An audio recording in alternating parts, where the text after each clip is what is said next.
Happy Monday to you all, and thank you for starting off the week with me on one of the last few Mondays of the month of November. It's the 28th day of the 11th month, December, before the end of the week, and that means some big things happening this weekend that we'll talk about in just a few seconds. I hope everyone had a safe and joyous holiday as much as possible, and glad to have you with me tonight. Kind of like hitting the reset button. This one's over and done, and a little bit of a breath to be had before, of course, we start gearing up for Christmas and the holiday season, which is now, of course, closer than ever. On that very note, that will be my second announcement tonight. The first being that over the course of the break, it's my understanding that all but one of the lastly hospitalized students involved in the bus crash many days ago have returned home, leaving the bus driver and one student, as I understand. Still a lot of recovery, a lot of return trips to hospitals and care providers for a lot of our young people involved out of the 18 that, of course, were on the bus that morning. But nonetheless, still some at least positive news to share on that front, with maybe a little more of a check-in later on in the week. But down to one student and the driver, and we hope they are able to return home very, very soon. So, December this week, yes, and that means this Saturday, of course, will be the big Sagersville Hometown Christmas celebration. We'll be talking about that throughout the week. We're just going to throw it out there for tonight, and more details to come. I'll have your schedule of events leading up to, and of course, anything after the parade. The parade, of course, the showcase, if you will, which is still, of course, set to begin this Saturday night at 6 o'clock for the annual Sagersville Hometown Christmas. I'll give you a glimpse into the weekend's forecast in just a few moments, kind of let you know what that might have to say about any events this weekend. Not all that bad, but not all that good either. We'll see. Tonight was to be tip-off for the McGoffin County High School basketball season. That didn't happen. I'll go through. However, the schedules for the early season still yet to begin. Tomorrow, a big day for a lot of our viewing area teams. We'll get through that. A ruling handed down earlier this afternoon in regards to the court challenge by Mayor Pete Shepard to the residency requirements as to whether or not they were met by former Mayor Stanley Howard. I'll have that for you pretty much in its entirety, and a few other things to pass along, some COVID numbers that will kind of lead me into a big day for vaccines tomorrow. It drew hundreds of people, well over 100 last time. I'll tell you about that in just a few seconds. Let's take a quick break, and the rest of the show starts next. It's no surprise the Christmas season has arrived at the Seasonal Shop. It is your one-stop shop for decor, gifts, apparel, and so much more. New arrivals hitting the floor every day in all areas of the store. So whether you're going to a holiday party or school or a work day, they have you covered. Beautiful coats, dresses, and sweaters that are perfect for these colder temperatures. And they've got a large selection of fun Christmas shirts and sweatshirts and the accessories, of course, that you need to match. New doodles by Rebecca Toppers are in stock with added bows for a little more custom look. And if it's gifts you're looking for, they have something for everyone. Kentucky Mountain coffees, festive mugs, and many sweet add-ons. And dips and cheese ball mixes make the perfect hostess or teacher gift. So come in soon and let the ladies at the shop help you check off your gift list. That's Fraser's Prater Drugs Seasonal Shop in downtown Sagersville. Car wrecks, truck wreck, disability, workers' comp, slip and fall, wrongful death. Your case matters to you. Your case matters to us. Contact McFarland Tinker Law Office. With our combined experience of over 58 years, we're here ready to work for you. The reassurance of getting your medications and over-the-counter needs at Sagersville's oldest and most trusted pharmacy. The convenience of curbside pickup and call-ahead service. And the fact that you can walk in, order to go, or sit down and get gourmet quality hot fudge brownies, nachos, shakes, coffees, hot dogs with homemade sauce, desserts, and more makes it more than your hometown Good Neighbor Pharmacy. It's a destination in downtown Sagersville, Fraser's Prater Drug Store. It doesn't get any sweeter than that. There's just no denying it. Some things you crave all year long, but some of those things you crave even more when the leaves start to change and fall and there's a chill in the air. And our famous fresh-baked chicken pot pies are at the very top of that list. They're a warm, tasty, delicious snack or a meal in its own perfect little box at your Sagersville Lee's Famous Recipe. Santa's coming, and he's bringing tires and wheels, and he knows just where to get them. Conley Tire in Staffordsville next to Foothills and ConleyTire.net. Come in or click and save $100, even $200 on a new set of Goodyears and other big discounts on all the big names. They've got wheels, tires, lift kits, and all the service and repairs you need, and 6 months no interest is perfect for the holidays. Conley Tire in Staffordsville. During the hearing as it took place days ago, Circuit Judge Kim Childers advised both parties, being Pete Shepard and Stanley Howard, through their attorneys, of course, to have any and all briefs submitted by today's date, and that she would issue a ruling before this Wednesday, the 30th. That judgment came down just earlier this afternoon in a findings of fact, conclusions of law, and judgment supporting Stanley Howard as mayor-elect of Sagersville. As I reported here on the show following that hearing, and as Heather did, and of course the Sagersville Independent, Mayor Pete Shepard had challenged the residency of Stanley Howard, saying he did not live within the city limits of Sagersville. Doing so in court, in circuit court, he provided, via his attorney, several different maps which all show the same thing, that Stanley Howard's residence was several hundred feet out of the city limits of Sagersville. The parcel of property it sat on, though, a portion of it, a significant portion of it, in the city limits. Howard's attorney providing numerous tax bills over the past many years for the property in which he lives on, and also 2 of his 3 vehicles, I believe it was, stated in court. And today, the findings of fact issued by Circuit Judge Kim Childers states that during the hearing, it was uncontested that Stanley Howard's address was 143 Henry Arnott Branch Road, and that he lived at that location, and that he had previously served as mayor of Sagersville while living at that address. Howard also stating in the hearing, when being pressed by Shepard's attorney, that he did live in that residence, and that based on the maps in front of him, that residence sat outside the Sagersville city limits.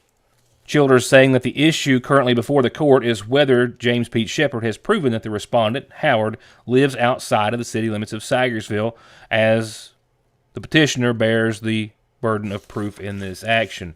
She says that the court found that the maps submitted by Shepard contained the 67 acres of property, both recognized by both parties involved, and that she found that certified copies of real and motor vehicle property tax records for the city of Sagersville from 2004 to 2022 all verify the fact that Stanley Howard resides in Sagersville. Therefore, she states that Stanley Howard is qualified to be the mayor of the city of the Sagersville and was duly elected by a majority of the votes in the November 8th election. That being the conclusion of law, as for the judgment, she says that the McGoffin County Board of Elections will certify the results of the City of Sagersville mayoral election, and that this is a final and appealable judgment of the McGoffin County Circuit Court. A few things on the COVID front tonight. Most recent numbers, and an event here in Sagersville tomorrow that looks to draw, if it's anything like the last time, some serious numbers of those looking to get the vaccine, and a gift card from Walmart just for doing so. Specifically, folks in the viewing area of my show will notice a significant difference in the maps before you. This one from the last report that I had last week. McGoffin, Floyd, pretty much all of extreme eastern Kentucky in the yellow category, the medium transmission rate category. It was then there were 10 Kentucky counties who fell into that category. Everyone else in the green. While we had a number of about 6.73% for a positivity rating and over 3,500 new cases for the week. This is the most recent map updated since my last report, and you can see the difference therein. Three counties Kentucky counties. Magoffin, Johnson, and Floyd, as you can see, have now moved up into the high transmission category. And then there are a lot more yellows popping up, well, in various parts. A lot of the yellow is gone in extreme eastern Kentucky. We, of course, moved into the red, and then there's some western Kentucky counties there, as you see, which are now in the yellow. As far as the nation is concerned, 300 to 400 people are still dying every day from COVID. The number of those vaccinated or getting the vaccine is down to under 15%.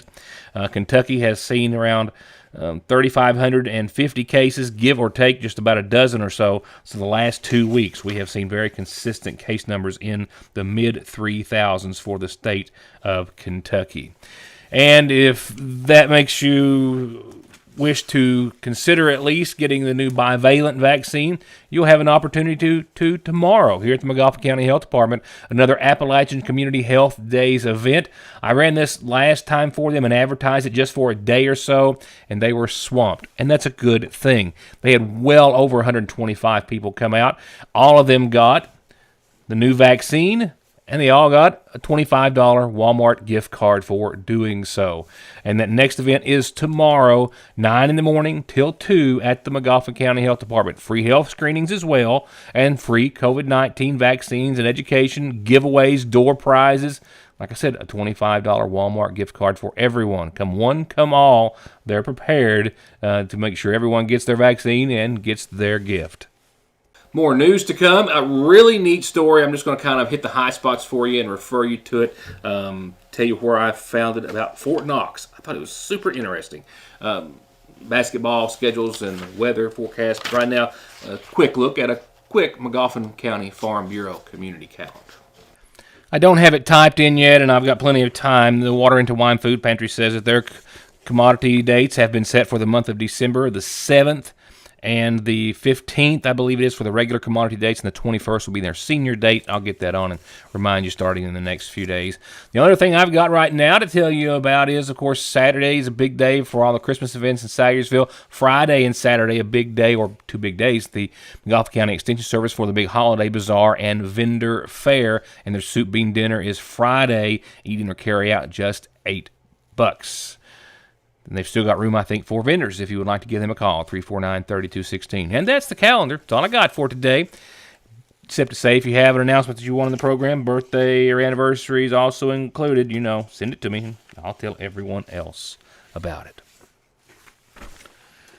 Moving on, funeral service announcements. Several to update you on since I was here with you last week. First, I can tell you that services were held Saturday over the weekend for 84-year-old Joe Luther Isaac of Flat Fork, the son of the late Willie and Myrtle Lemaster Isaac. He survived by sons Kenny and Danny Isaac, daughters Debbie Hackworth and Charlene Minix, brother Dolphy Isaac, sisters Maureen Tackett and Bonnie Klein, 6 grandkids and 13 great-grandchildren. He was preceded in death by his wife, Gracie Howard Isaac. Services were also held Saturday for Virgie Charles Lemaster. She was the daughter of the late Green Charles and Lena Justice Charles. She was married to Frank Lemaster Jr., who preceded her in death, as well as as a daughter, Rebecca Louise Lemaster. She survived by her kids, Sherry Lemaster Blanton and John Lemaster, 3 grandchildren and 2 great-grandchildren. Services were held earlier today for 92-year-old Beecher Hunley of Falcon. He passed away on Friday, the son of the late Bracken and Audley Adams Hunley. He survived by his 3 sons, Donald, Ray, and Joe, and Adam Hunley, daughters Loretta Ward, Millie Bailey, and brother Roger Hunley, as well as 11 grandkids and 9 great-grandchildren. Again, services were held earlier today. He was also preceded in death by his wife, Earlene. Stella Zanae Reisner Rao, 78 of Sayersville, passed away on Friday, the daughter of the late Sam and Minnie Rose Arnett Reisner. She survived by her husband Sarge, sons Siggs and Riggs Rao, daughter Maddie Rose Rao, brother Gary Rooster Reisner, 6 grandchildren and 4 great-grandchildren. Funeral services start tomorrow at 1 o'clock from the Magoffin County Funeral Home. Visitation will be the rest of the evening until 9.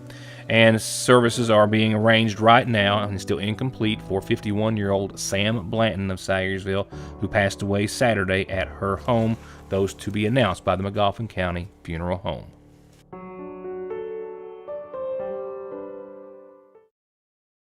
Parkway Pharmacy, as always, promises the quickest service with the very best care and prices, and to always have someone there to talk to when you have a question. With 3 pharmacists, curbside, drive-through, and call-ahead service.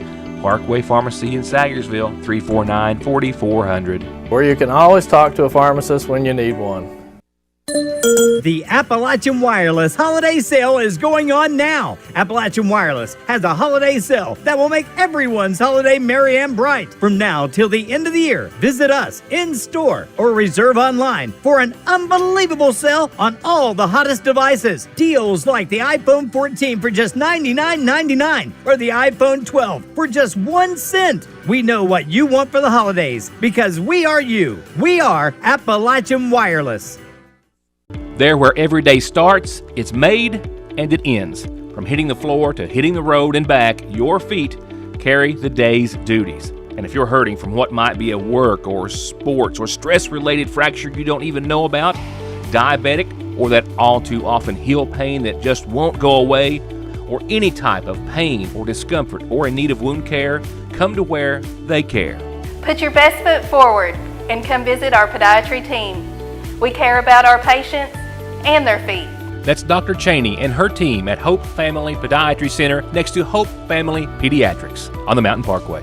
At Golden Law Office, our attorneys previously represented the nation's largest insurance and trucking companies, handling cases involving serious personal injury and death. We know their strategies, how they will defend the case, and what factors drive large settlements. The attorneys at Golden Law Office can use this inside knowledge to ensure your case is handled effectively and aggressively. Hiring Golden Law Office provides you with a strategic advantage. Call Golden Law Office today. Banking from home or on the go has never been easier and will forever be an important and necessary part of life. And Sagersville National has been and will always be at the forefront of meeting and exceeding your financial needs and giving you the safest and most worry-free online and mobile banking so you can worry about the important things, like what's for dinner. They're there when you need them at the main and branch locations of the Sagersville National Bank.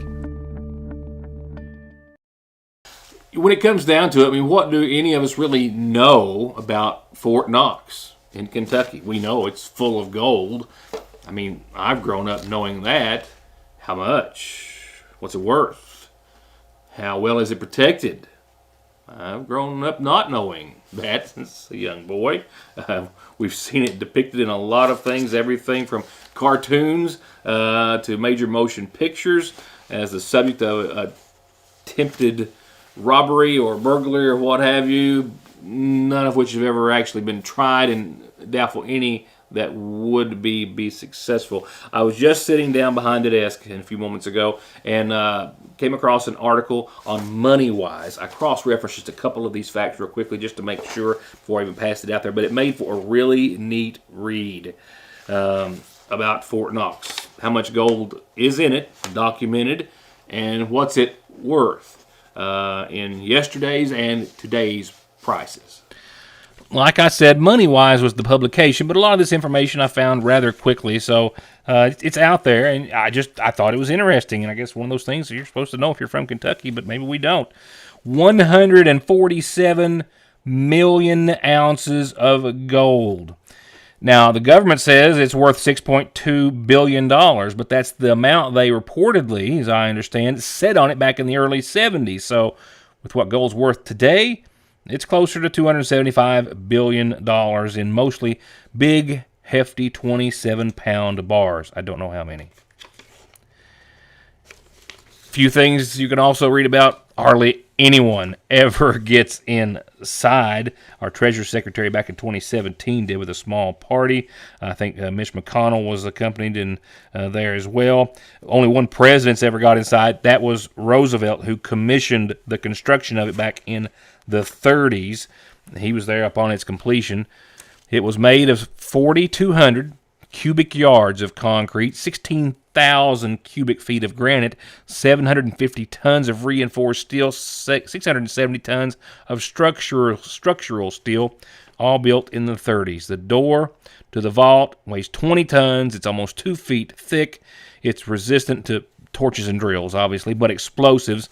And the building's roof is pretty much bomb-proof, and it all sits safely tucked away on a near 110,000-acre U.S. Army post that's used, of course, largely, something I did know, for military training for troops around the country. Tonight was to be the official tip-off of the season for high school basketball here in Magoffin County. The ladies were to have taken on Cordia. Cordia largely has the flu and were not able to make it tonight, so the Lady Hornets have now been bumped up to tomorrow night. And tomorrow night is the first game for many of our viewing area basketball teams, with the boys in Magoffin County not set to play until for a few more days. I spoke to Coach Castle earlier today. Boys basketball officially kicks off this Saturday in Hazard in the DJ Begley Classic. They are set to take on Perry County Central at 8 o'clock Saturday. That's this Saturday. Monday, they're on the road at Morgan County. It is December the 8th, so later on next week that their first home game is set. They're hosting Pike County Central on December the 8th. We'll talk about that, I promise. I had to put zeros there for the scores because my graphic wouldn't let me not put anything. So these teams obviously are yet to play, but it's getting close. And the Lady Hornets are very close to their first tip-off. Like I said, they were to play tonight, but they instead will be at Prestonsburg tomorrow. Tip-off set for 7:30, and then they've got a long home stretch starting Saturday when Cordia is making it to town, and then it's Saturday and Monday, and then next week several games, like 6 or 7 home games in a row between December the 3rd and the 13th for our Lady Hornets. Central's Golden Eagles in boys basketball. They tip off the season this Saturday at Hazard in the same DJ Begley Classic that our Magoffin County boys are playing in for the first game. Lady Golden Eagles play tomorrow night. They're hosting Betsy Lane. They don't see Magoffin County until the middle of December. Paintsville and the Tigers, the boys team, tips off this Wednesday at home hosting Prestonsburg. We'll see the Tigers and the Hornets December the 16th at Paintsville. Lady Tiger action, they tip off at Pike Central tomorrow night, and the Lady Tigers will come to Magoffin County December the 9th. That one's not too far away. Morgan County will be the first opponent for the Lawrence County Bulldogs. That is tomorrow, a home game for the Dogs. Of course, the Dogs aren't playing Magoffin County, but they do have Central and Paintsville on their regular season schedule, not until January and February, respectively. And for the Lady Bulldogs, they tip off tomorrow as well at West Carter. The only other viewing area team that they will see, based on their district, of course, and the schedule, is Paintsville. And that's like the second to last game of the season. But are you excited? High school basketball. It's almost here. We have an active weather forecast for you. Not all of it, not all the way through, and some of it lingering into your weekend. We'll closely watch what that may or may not have to do with Saturday's big Christmas parade in Sagersville. All in all, a pretty decent forecast with definitely some ups and some downs. Clouds hung on pretty tough today. Very little sunshine. Partly cloudy skies will round out the rest of your Monday. 38 degrees and a calm wind out there. Nothing dramatic. Kind of average, if you will. Tomorrow, we'll see the sunshine and the 60s make a return. It is very short-lived. Warm air out and ahead of this next system. That is pretty much anything but. Now, with the arrival of that system, we're also going to see winds tomorrow. So look for partly sunny skies. We'll push the low 60s and winds out of the south anywhere up to 20-21 miles per hour at times. It will be dry pretty much across the board for your Tuesday. It's not until late tomorrow night after 2 in the a.m. that system rolls through. Showers and thunderstorms likely after 2 in the a.m. Lows tomorrow night only falling to 52. Winds are going to pick up, though, from 20s to the 30 mile per hour range. Maybe a half inch of rain tomorrow night, and then maybe some more rain, maybe not quite as much throughout the day on your Wednesday. Look at temps. 63 to 43.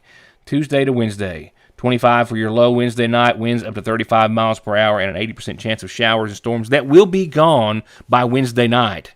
And then Thursday, as you saw, we calm down and clear up quickly, 42 and sunny. And there's your Friday and your weekend and the day after. 56 mostly sunny with a 40% chance of showers late Friday night during the overnight. Right now for Saturday, which is a big day, of course, as I referred to due to the Christmas parade and other things. 58 right now. More clouds than not, mostly cloudy. A 40% chance of showers, pretty much give or take all day Saturday. Well, it's early in the week. We'll watch this. It's liable to change. It's guaranteed almost to change, and we'll see how it does. Sunday, kind of ditto, mostly cloudy, low 50s, a chance of showers. Monday of next week, upper 50s, but still cloudy and showers. That's it. That's my time for now. Thank you. Enjoy the rest of your Monday, and I'll see you back here tomorrow night.